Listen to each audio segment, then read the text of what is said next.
मित्रांनो, आता आम्ही दशावतारी नाटक बघायला जात आहोत. आरवी, लवकर लवकर चल, नाहीतर पुढची जागा मिळणार नाही. मित्रांनो, ही बघा, हनुमान मंदिर सेवा न्यास मंडळ वेंगुर्ला यांनी केलेली नेत्रदीपक विद्युत रोषणाई. दरवर्षी या ठिकाणी भारीच लाइटिंग केली जाते.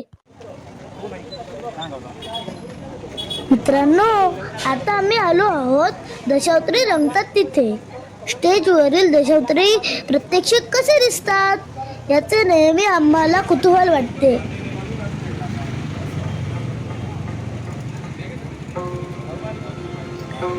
मित्रांनो, पेटीचे पांढरी चर्चे स्वर आणि पकवाजावर पडलेली थाप आमच्या कानावर पडली की अंगावर काटा उभा राहतो.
मित्रांनो, हा बघा 5 फुटापेक्षा मोठा उंदीर. मी पहिल्यांदा बघून तर घाबरलो. किती छान वेशभूषा केली ना. हा तर माझा दशावतारी कलाकारच करू शकतो.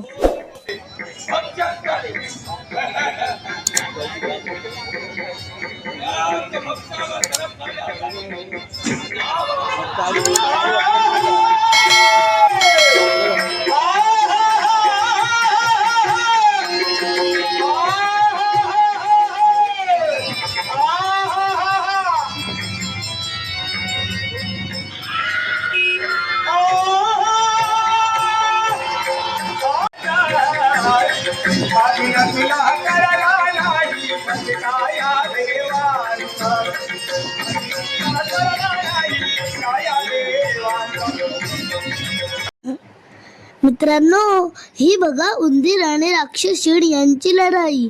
अशी लढाई तुम्ही कधी पाहिली आहे का? किती भारी वाटते ना. संगीत साथ सुद्धा किती छान आहे ना.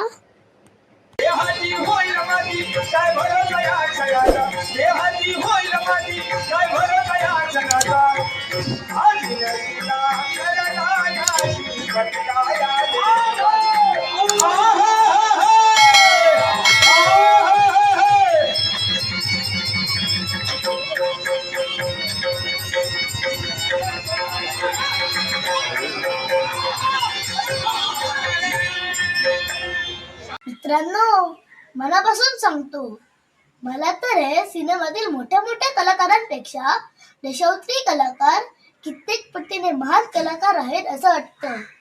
कारण यांना ना कोणती स्क्रिप्ट असते ना रिटेक असतो, आणि यांना तर स्वतःचा मेकअप आणि वेशभूषा स्वतःच करावी लागते.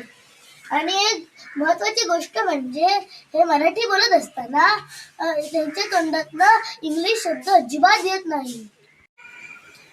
मित्रांनो, या नाटकामध्ये स्टेज एकच, पण ते एका स्टेजवर एका क्षणात राजमहाल तर दुसऱ्या क्षणी झोपडी, कधी अरण्य तर कधी रणांगण यांचे जिवंत चित्र केवळ आपले संवादातून उभं करण्याची ताकद फक्त माझ्या दशावतारी कलाकारांमध्येच आहे.